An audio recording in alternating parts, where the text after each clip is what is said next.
Here we go. Devenir un youtubeur à 10 millions, ça fait quoi?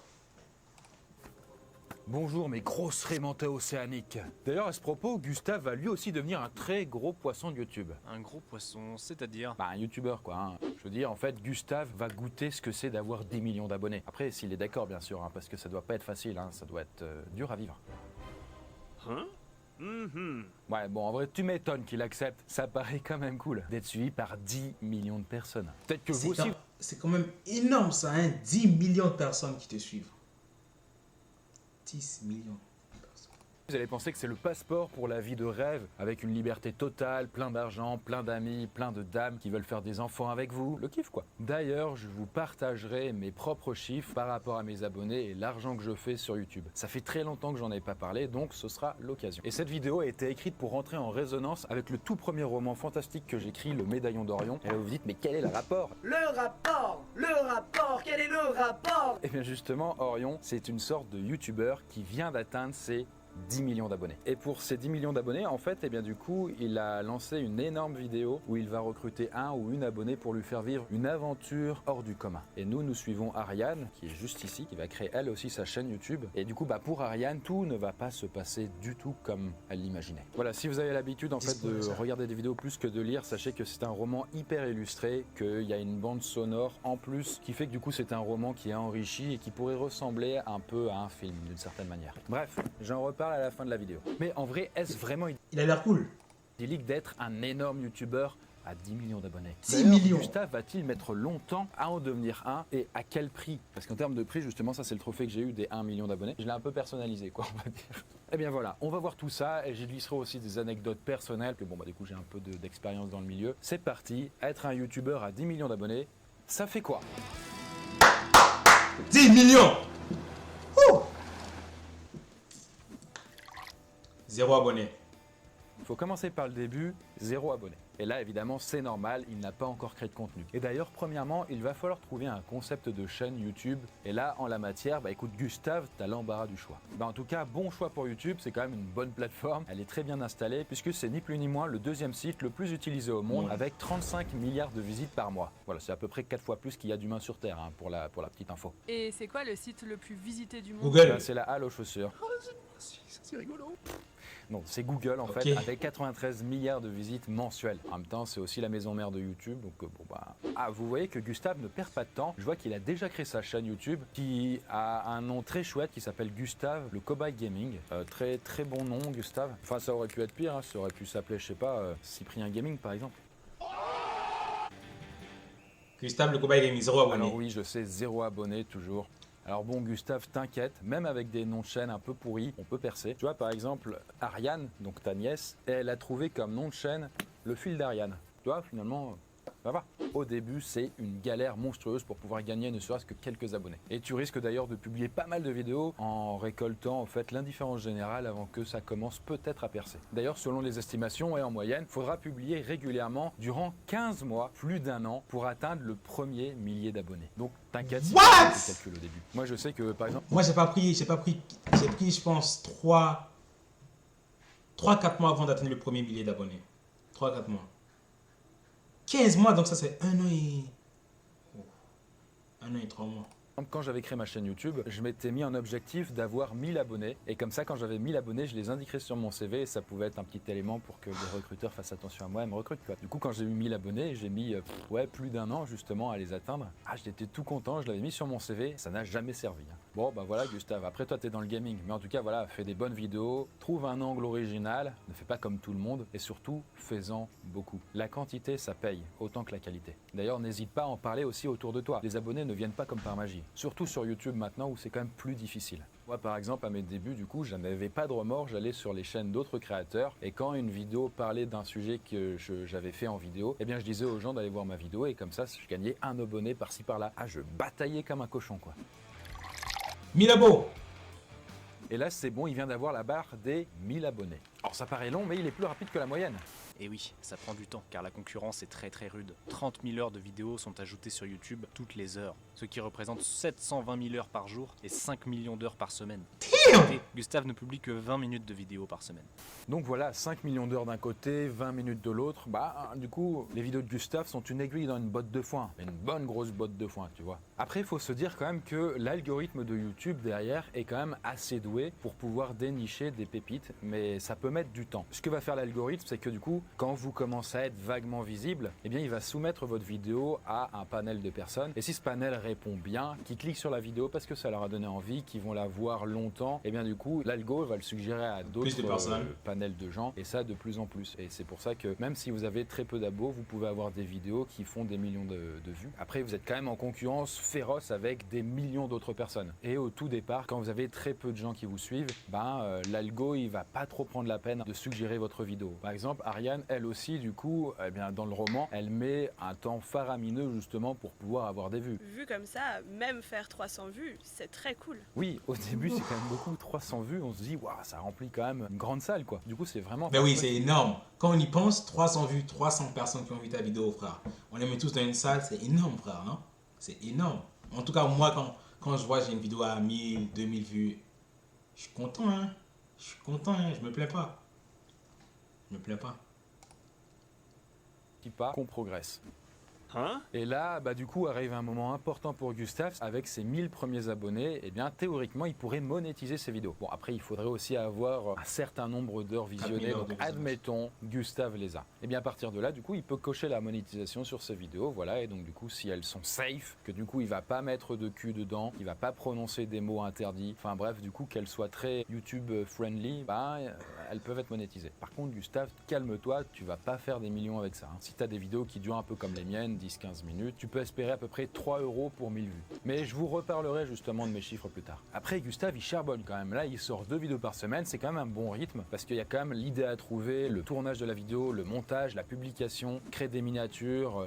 Tout ça, c'est quand même long, quoi. Surtout s'il a un boulot à côté ou des études. Et pour ceux qui pensent que les youtubeurs se font de l'argent facile, c'est quand même pas mal faux pour l'immense majorité d'entre eux, quoi. 1000 abonnés, ça paraît pas grand chose et pourtant, Gustave est déjà dans les 10% des chaînes les plus populaires au monde. Parce que 91% des chaînes YouTube ont moins de 1000 abonnés. Après, être dans le top 10, hélas, ça ne suffit pas pour en vivre, loin de là. Là, Gustave, t'as intérêt à parler à ta caméra pendant un bon moment. Et même si ça semble absurde de parler seul pour gagner 3 francs 6 sous, ça n'est pas si vain. Parce que chaque vidéo s'additionne aux précédentes et lui, ça lui permet aussi de level up en skill. Il devient de plus en plus bon, plus à l'aise devant la caméra, il trouve des nouvelles idées et tout ça, c'est un processus qui fait qu'il s'améliore sans cesse. Tous les gros youtubeurs, quasiment du coup, ont commencé au stade de Gustave. Regarde, tout le monde. 100 000 déjà. Pro, il est arrivé à 100 000 en 20, en 10, même pas 5 minutes, frère. Frère, il m'a dépassé là. Genre, le bouc, il a fait ça en 5 minutes. Alors que moi, ça fait. Déjà 100K, frère. Bon, voilà, on a fait un bond de 2 ans dans le futur et désormais Gustave vient d'atteindre. Gustave est déjà à 100K là. Un pass assez marquant puisque il vient d'avoir 100 000 abonnés. Ceci est d'ailleurs le trophée que j'ai reçu il y a super longtemps, quoi. C'est les anciens trophées. Toi, Gustave, a priori, si tu reçois ton trophée de YouTube, tu devrais avoir celui-là. Ça, c'était pour la chaîne l'Astrolabe qui s'appelle maintenant Astrofécon. Abonnez-vous d'ailleurs, n'hésitez pas. Après, il n'y a pas de règle générale en la matière. Hein. Si vous avez l'idée du ciel, que vous êtes poussé par des gros YouTubeurs, que vous avez des très bonnes vidéos, en l'espace de même pas un mois, vous pouvez avoir 100 000 abonnés, quoi. Mais faut quand même pas déconner. Et dans l'écrasante majorité des cas, les gens ne les atteignent jamais, voire vont mettre des années avant de les atteindre. Et typiquement, justement, en termes de statistiques, il n'y a que 2 chaînes sur 1000 qui y parviennent. C'est-à-dire 0,2% des chaînes YouTube. Là, du coup, Gustave, t'as bien mérité ton trophée, hein, quand même. Bravo Gustave. Il en vit alors? Eh bien, ça dépend. En fait, si Gustave fait à peu près 1 million de vues cumulées par mois sur sa chaîne, c'est-à-dire toutes les vidéos réunies, ça lui fait 1 million de vues, et que du coup, elles sont bien monétisées, il peut peut-être espérer 3 000 € juste avec la régie pub de YouTube. C'est quoi la régie pub? Ça marche comment? C'est simple. Vous voyez, là, par exemple. Marianne, pour la régie, quelqu'un a du jardin visu, s'il vous plaît. Ah, vieux Jean. non? Hop, calmez-vous, c'est une fausse pub. Mais vous voyez, c'est ce genre de pub en fait que vous voyez, du coup, YouTube en prend une partie et le YouTuber une autre. Et justement, c'est comme ça que on est rémunéré. Et s'il fait des placements de produits, là typiquement il est dans le gaming, donc il peut parler de jeux vidéo, de NordVPN, World of Tanks, Raid Shadow Legends, enfin vous savez les meilleurs quoi. Il peut peut-être espérer quelques milliers d'euros pour ce placement de produit. Mais là, attention, vous dites 3000 balles, c'est ouf. Attendez, c'est son brut, c'est son chiffre d'affaires, si c'était une entreprise. Après, vous dites c'est quand même pas mal, c'est mieux payé que le salaire médian français. Le salaire médian français, c'est à peu près 2000 euros net par mois. Après, gardez quand même en tête que du coup, il y avait un énorme risque quand il a commencé, puisque il a bossé pendant 3 ans en ne gagnant rien du tout et en faisant ça sur tous ses temps libres, en négligeant ses amis, sa famille, ou même sa copine qui en a marre que du coup, il passe ses soirées à jouer aux jeux vidéo, quoi. Oui, mais il vit de sa passion, c'est la vie de rêve. En fait, être youtubeur, même dans le gaming, ça n'est pas que des tâches passionnantes. Faut gérer de l'administratif, faut gérer les partenariats, savoir correspondre avec les marques, leur faire des retours, leur envoyer votre version, faire des corrections, négocier les prix, enfin tout ça c'est du boulot. Il faut aussi qu'il fasse ses montages, qu'il alimente ses réseaux sociaux, qu'il répond à ses mails. Et même quand Gustave joue, il va pas toujours choisir le jeu qui va l'intéresser le plus, mais aussi qui intéresse le plus les gens, vous voyez, League of Legends, Fortnite, les Call of Duty, tout ça. Bon voilà, il y a des jeux qui sont totalement inconnus au bataillon et qui n'intéresseront personne, hélas. Et puis il peut pas non plus jouer comme s'il jouait normalement. Il doit aussi veiller à divertir l'audience, à incarner bien un personnage, à faire des commentaires pertinents, à performer aussi dans le jeu. Il y a quand même une pression quand il bosse, quoi. Bref, le mot d'ordre, c'est quand même l'efficacité et pas forcément le plaisir. Même si le plaisir est quand même au rendez-vous. Sinon, ça risque de se sentir au bout d'un moment et ça aurait un effet contre-productif. Je suis pas à dire que du coup, YouTube, ça va être juste du pur plaisir ou alors du pur boulot. Il y a un juste milieu à obtenir et en réalité, tant que vous n'avez pas fait vos preuves, vous allez devoir peut-être beaucoup bosser et beaucoup vous remettre en question en prenant en compte que du coup, c'est un métier que vous devez réussir à créer pour vous-même. D'ailleurs, faut le dire, mais certains jours, Gustave se force. Il a pas envie de jouer, il a vraiment pas la tête à ça et pourtant pour ne pas laisser mourir sa chaîne, il se force à tourner. Vous voyez, finalement c'est comme moi. Parfois j'ai pas envie de tourner, là j'ai pas envie de tourner, ça me fait chier. Donc j'arrête quoi. Avec Chris, on va bien payer à la fin du mois nous quand même. Donc, Payer? Oui, payer, ouais. Ah putain, ça j'ai des salariés. J'y retourne. Salut. J'ai trop envie de tourner. Allez, on y va. Ah ouais, tout compte fait, c'est beaucoup de contraintes pour ce qu'il gagne. Pourquoi il arrête pas YouTube? En vrai, YouTube c'est quand même addictif pour certaines personnes. Vous êtes quand même au centre de l'attention, il y a plein de gens qui vont vous faire des commentaires. Vous commencez peut-être à être repéré dans la rue, à signer des dédicaces. Vous voyez les petites notifications, les ding ding ding. Qui signe des dédicaces encore aujourd'hui? Mais repéré dans la rue, il y a un bouc dans mon école qui m'a repéré. Juste un bouc. Un gars dans mon école là. Tout ça, c'est un peu un petit shoot de dopamine. Ça vous donne envie de... Des fois, je désinstalle Instagram, frère. J'ai même pas Instagram et j'ai pas tout ça. Waouh, il y en a qui ont ça là? Non. Des fois, Instagram, c'est trop déconcentrant, frère. Moi, je désinstalle l'application. Continuez quoi. Surtout qu'après des années de traversée du désert, c'est sympa d'être reconnu pour son boulot. Donc là, Gustave, continue. T'as quand même des bons concepts de vidéos. Tu fais pas des trucs comme tout le monde. Les gens commencent à apprécier ta personnalité. Donc vas-y, t'es parti pour le 1 million d'abonnés. Ne t'arrête pas en si bon chemin. Et voilà, il a fait 5 ans que Gustave est dans la YouTube game et il a atteint le million d'abonnés. C'est plutôt rapide finalement, belle performance. Ça m'impressionne pas, il y en a plein des chaînes aux millions d'abonnés. Ah oui, bon, c'est vrai que c'est de moins en moins rare quand même maintenant. Par exemple en 2012, il n'y en avait qu'une seule en France et c'était celle de Cyprien. Wow. Et aujourd'hui, en 2022, il y en a 450 rien que dans notre pays. Mais ça reste quand même cool d'être dans le top 500 français quoi. Et d'ailleurs justement avec son million d'abonnés, Gustave a quand même une chaîne dans les 0,03% les plus connus au monde. Et justement, la vie de Gustave commence à être de plus en plus stylée quand même là. Il commence à gagner en liberté, en aisance. Il peut par exemple commencer à déléguer certaines tâches qui lui plaisent peut-être moins, comme par exemple l'administratif ou même le montage d'une vidéo quoi. Et du coup, si on compte tous les partenariats et même la YouTube Money, plus peut-être Utip de Gustave, ce cher Gugus, il fait rentrer entre 10 000 et 25 000 euros chaque mois. Ça commence à faire beaucoup. Là, on n'est plus sur des salaires d'un salarié classique, on va dire. Par contre, je le dis quand même pour Gustave, mais là, tu gagnes trop de thunes pour rester auto-entrepreneur, donc tu dois te mettre en régime de société. Tu es une entreprise, en fait. Et quand tu es une entreprise, il y a des trucs qui sont quand même plus compliqués. Typiquement, c'est pas ton salaire, ce que tu touches. Donc, si tu veux te payer en salaire, par exemple, si tu fais 10 000 euros, tu dois te faire une fiche de paie de 10 000 euros. Et là-dessus, Comme tu vas te payer un peu comme si tu étais patron, tu vas reverser, ça doit être 40% à peu près, qui te reste quand même 60% du salaire, 6 000 euros. Mais sur les 6 000 euros, après, il faut que tu payes quand même des impôts, hein, faut pas non plus déconner. Bon, après, je vais pas vous faire chier avec ça, mais bon, Gustave peut aussi acheter plein de trucs avec les frais de la société, et là, ça lui coûtera beaucoup moins cher que s'il les achetait avec son argent perso. Typiquement, il voudrait une nouvelle caméra, tiens, celle-là, elle est nickel, elle coûte 3 000 euros. Et voilà, il peut l'acheter avec sa société, au lieu de l'acheter avec son compte perso, et donc voilà, ça lui fait faire en fait finalement des optimisations, quoi. Voilà, s'il bosse avec des gens, il peut avoir des freelances. Après, il pourrait embaucher des gens n'importe quand. Il faut juste qu'il ait de l'argent pour les payer, pas vrai, Renaud? J'aime payer les gens avec qui je bosse, c'est important. Et là, clairement, pour Gustave, la roue s'est inversée et pour l'effort qu'il fournit, il gagne beaucoup plus que ce qu'il gagnait au départ, hein, c'est clair. Donc voilà, il apporte beaucoup de valeur pour les gens, il les rend un peu plus heureux, plus gais quand ils rentrent de leur boulot, enfin bref. Voilà, il est récompensé pour ça. Donc là, on peut se dire, mais waouh, c'est incroyable pour Gustave, la vie est belle, quoi, finalement. Est-ce que ce n'est pas l'un des rares ça fait quoi où tout se passe bien, quoi? Il n'y a pas d'inconvénient alors? Genre les commentaires méchants? Parce que moi, sur ma chaîne YouTube, j'ai des gens bizarres qui ont commencé à me suivre. Bah oui, Ariane, évidemment. Avec une exposition comme celle de Gustave, c'est obligé d'avoir des haters. Et au contraire, c'est un bon signe. Si vous n'avez pas de haters, c'est que tu fais vous quelque chose de mal. n'êtes pas assez connu.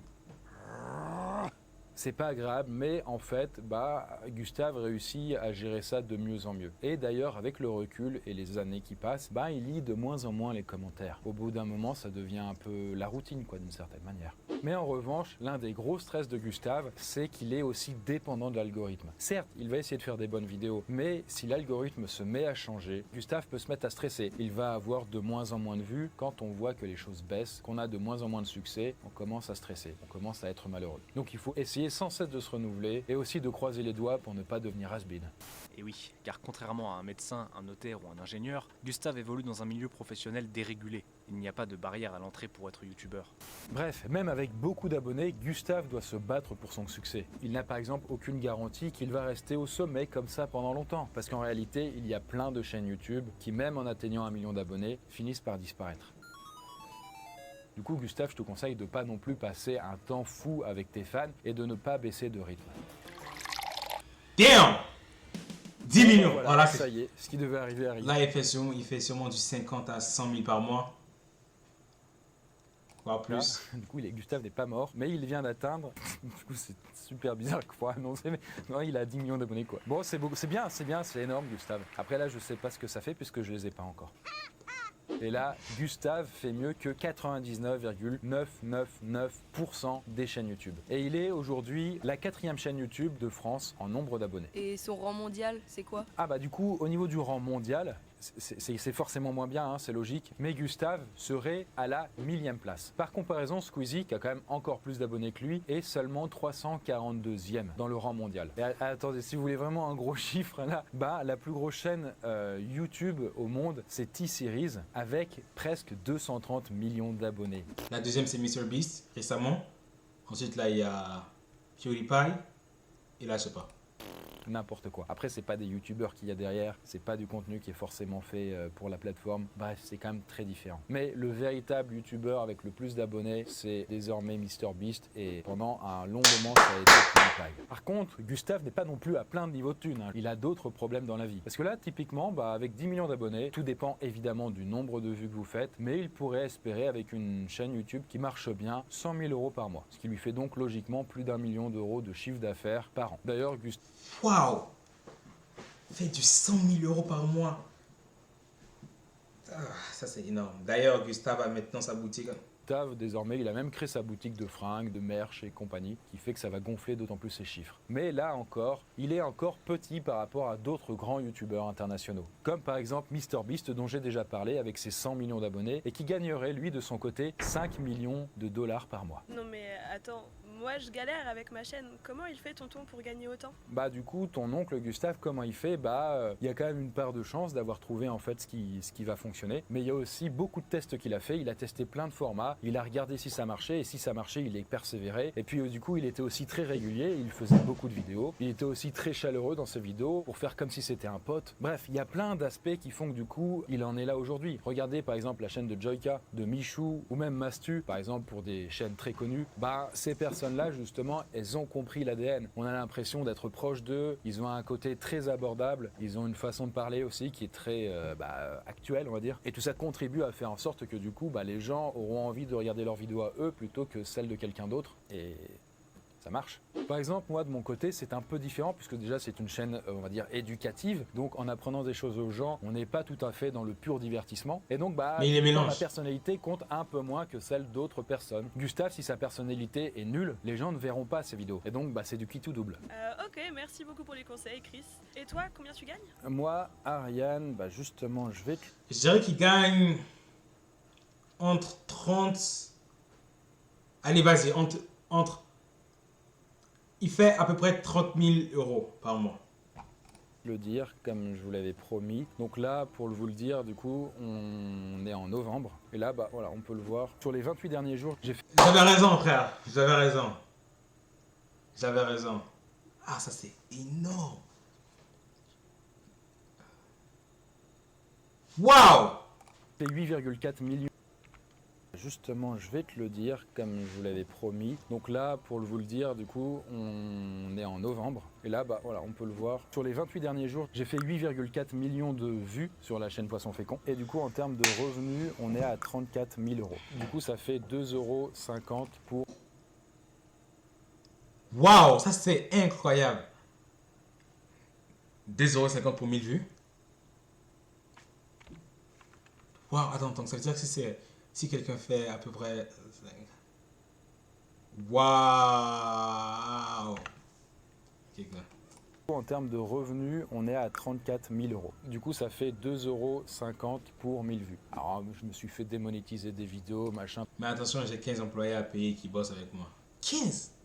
Parce que je montrais des fesses alors qu'il fallait pas, enfin bref. Mais là où c'est plus problématique, par exemple pour Gustave avec ses 10 millions d'abonnés, c'est peut-être plus sur le plan perso. Parce qu'en fait, il est tellement investi dans son travail, il est obligé de sacrifier d'autres pans en fait de sa vie, et en l'occurrence le perso et sa vie privée. Et là, par exemple, Gustine en avait marre et du coup, elle a décidé de le quitter. Et ça, d'ailleurs, c'est pas forcément propre aux youtubeurs à succès. Par exemple, des études ont montré que la richesse a tendance à isoler de manière assez générale. J'imagine que ça peut s'expliquer de façon plutôt logique, non? Alors peut-être ou pas, en tout cas, j'avais fait une vidéo sur le sujet. Mais pour résumer, plus t'es en galère de thunes, donc plus t'es nécessiteux et plus t'as tendance à aller vers les autres. Justement pour essayer d'obtenir leur faveur, même inconsciemment. Alors que quand t'es blindé, quand t'as vraiment masse de thunes, eh bien t'as peut-être moins d'intérêt à aller voir les autres puisque tout ce que tu pourrais gagner c'est perdre. Et donc du coup étant au sommet, les autres pourraient avoir tendance qu'à te faire dégringoler quoi. Bon évidemment c'est une généralité. Il y a plein de mecs adorables qui ont beaucoup d'abonnés. Ouais.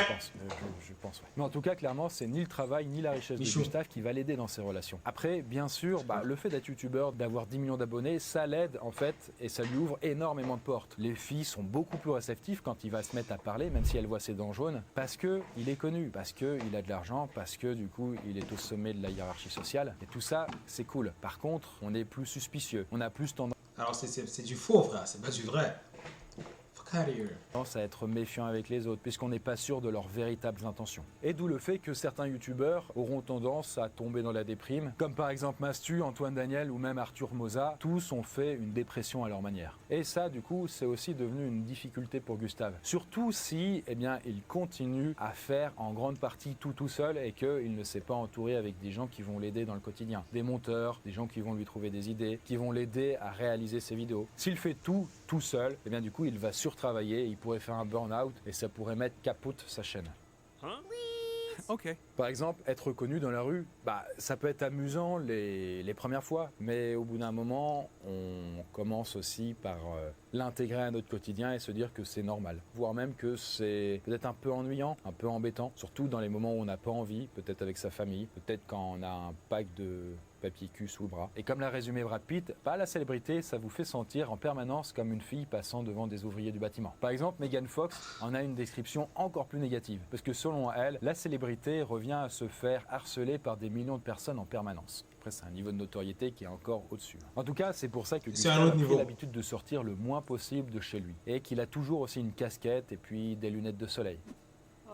Histoire de garder un petit peu de vie privée, de son C'est incognito. anonymat. Et maintenant, Gustave réalise vraiment que l'anonymat, c'était vraiment un luxe qu'il pouvait avoir avant qu'il soit connu. Et à titre personnel, du coup, je peux aller dans le sens à Gustave. Clairement, l'anonymat, c'est quelque chose que j'aurais aimé préserver. J'aime bien pouvoir me sentir comme tout le monde. Ça, c'est vrai que c'est maintenant quelque chose qui n'est plus tout à fait permis. Aujourd'hui, par exemple, Gustave doit en permanence surveiller tout ce qu'il dit, tout ce qu'il fait, jusque dans ses stories ou même ses posts sur Twitter pour éviter que ça parte en bas de buzz. Parce que, être célèbre et que tout son business repose sur sa personnalité, ça peut être aussi à double tranchant, puisque faire un geste de trop, du coup, ça peut nous valoir en fait une sortie de route très rapide, quoi.